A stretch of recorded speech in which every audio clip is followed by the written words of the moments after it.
Hi, everybody. Hi, everyone. It's December. Yes, it is. Unbelievable. Wow, it's Here we going are. fast.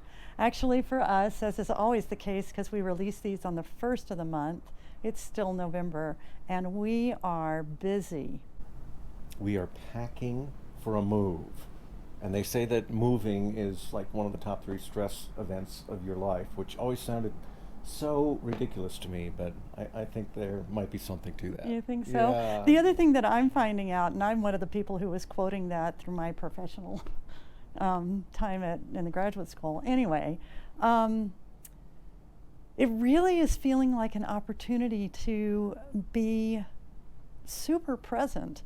It's different this time around.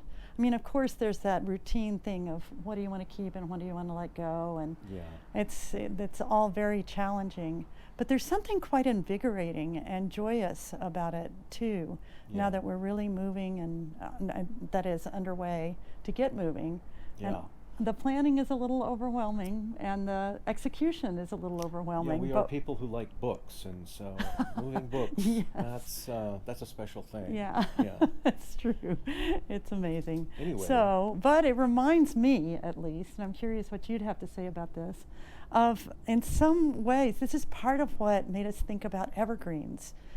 I always think about evergreens this time of year, especially. I think about them a lot, but they come online a little differently because of all of the ways they're associated with the winter holidays and the darkening of the days, the lengthening of the nights, the storytelling, all of that. What do you think of that? Yeah, and they've shown up just for thousands of years as this symbol of renewal and hope and rebirth.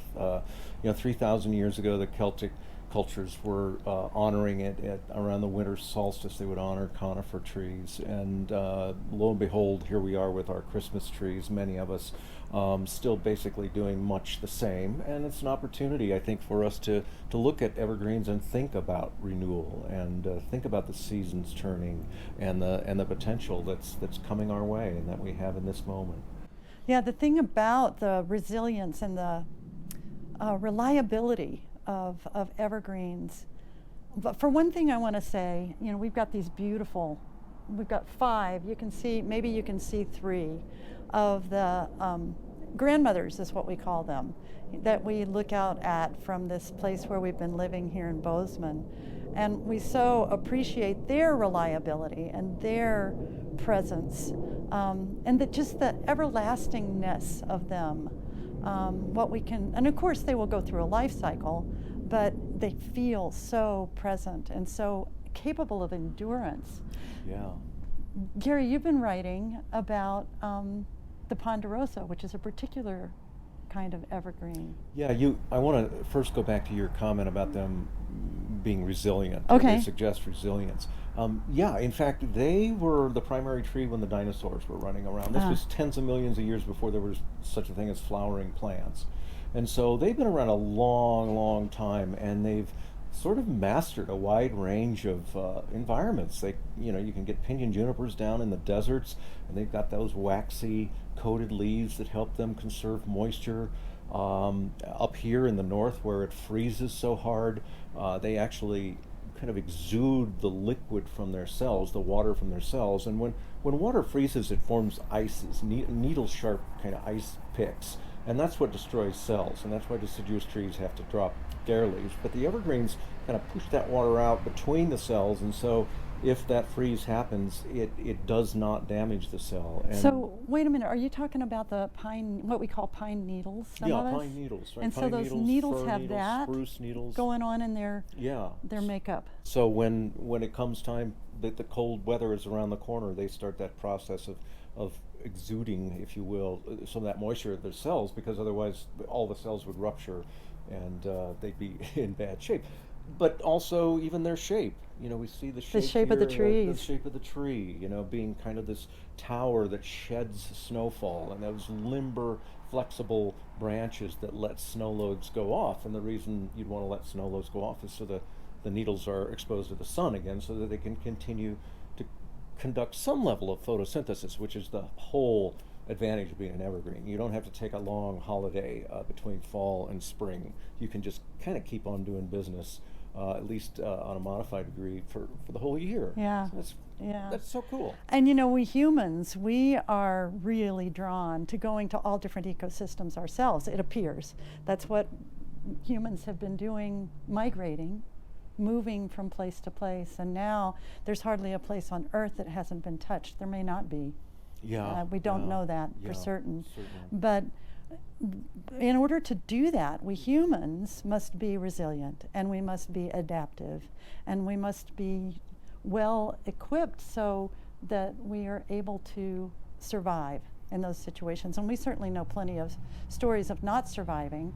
But the thing that we were struck by when we thought, well, let's do a little investigation of evergreens this month, was how much we have to learn from them about endurance, about reliability, about showing up. And then, and from what we know from the mycorrhizae, now this is true of all trees, but the way they communicate with each other and how efficient that is and how it helps everybody do well. It's a very collaborative and interdependent phenomenon. And so among the trees that has done well, and Gary, talk about how when the ponderosa started moving up from, where was it, Mexico and South America? What we call those places now? It would have been pushed by the glacial, the last big glacial epoch, down to just a couple small areas in New Mexico and Arizona. It had been further north, Oh, I but see. that cold condition of the ice age really put the kibosh on the northern forests. But then when the ice retreated and things started to warm a bit, boy, off the ponderosa went until it took them about 8,000 years, but now they're the most common pine in North America. They've done extremely well, and they can go from the extreme southwest, where they're facing super dry and increasingly drought-related conditions, way up into Canada, where things are, of course, much different, more moisture and more cold. So their adaptability is just very impressive. Yeah, and part of it is probably in going slow and staying Yeah. connected. So the reason I'm asking Gary about this is because we may have mentioned to you, I don't know, we may have mentioned it, we may mention it in the newsletter this time round, but Gary's working on a new writing project, and it has to do with the ponderosa pine. Are you ready to talk any about that? Basically the ponderosa pine in the part of the southwest that's basically central New Mexico, across Arizona, the south rim of the Grand Canyon, Bryce, Zion, on west to the southern Sierras. Really, in so much of that country, it's the only really vertical tree. You can see pinyon and juniper trees, but ponderosa just arrests your eyes, and it makes really enchanted that landscape. And there's been so much art produced about it, so many movies filmed with ponderosa kind of starring in the background. And those trees are, because of climate change, disappearing. In fact, probably 95% of them will be gone by 2050. So I wanted to not really sound the alarm so much, but grieve that loss, and also honor the incredible importance and beauty that tree has had. You know, you mention often that the ponderosa was part of the early Pueblo cultures, the oldest cities, if you will, in North America. They used ponderosa pine, sometimes brought from tens of miles away. How they did that, I'm not sure, to form the roof structures of their multi-story dwellings like you see at Mesa Verde. And so we're talking about 4,000 years ago, and that's a while. And the other thing that we know is that even the contemporary renditions of those Pueblo cultures, many of them, hold the ponderosa pine in great reverence and hold it sacred, much like the Columbia River tribes hold the salmon sacred, or the Plains tribes hold the bison sacred. You know, there are understandings of relationship and gratitude that those of us who have been raised non-native stand to learn a lot, because we can reclaim what it is that we've lost over generations. And the other thing about this that is so powerful from the standpoint of social ecologies, the ones within us and between us, is this part that Gary mentioned about grief. This is a time of grieving about the ponderosa. That's a big loss. It's certainly a giant loss for the Pueblo people. It's a loss to the people who love that tree, which is a lot of people. it's also an opportunity for holding generativity at the same time. And part of what this tree and the people who have known it so closely teach is how to let go, how to grieve, how to have that relationship be a part of you for the rest of your experience in this body, and then how to continue also to be generative and creative. Would you say that's right? I think that's true, and a lot of indigenous people, I think if I can be so bold to guess, from my experience, and I think yours as well, they would of course make a place for grieving, but they would also probably sooner than later say, okay, where are we now? What can we do now? And in the face of climate change, I think that's something for all of us to remember. Lots of guilt and lots of regret about how things have gone and the species we've lost already and will lose in the coming decades. But really the question is always, what can we do now? And they're really simultaneous questions. They're simultaneous. So the elders that I've had the opportunity to listen to do indicate that yes, we consider and we plan and we move forward. And you yourselves would have to check in with elders, and I can't presume to be quoting absolutely correctly, but that we also really never lose our sadness, that is a feeling that we carry with us, but it doesn't have to shut us down. We are still here and we are still going forward. So I hope that does justice to the Indigenous elders that I've had the privilege to listen to. And we've got a real opportunity always to reimagine our relationship with the natural world, to start to see, as we say often in full ecology, that we're nature too, and that kinship that exists among all things is really our salvation as far as how we act, but also so good for our heart to be able to see life that way. Yeah. And so being in direct relationship with these grandmothers, gosh, I'm seeing 6 now. Wow. The 5 are close by, but wow, there. there's no.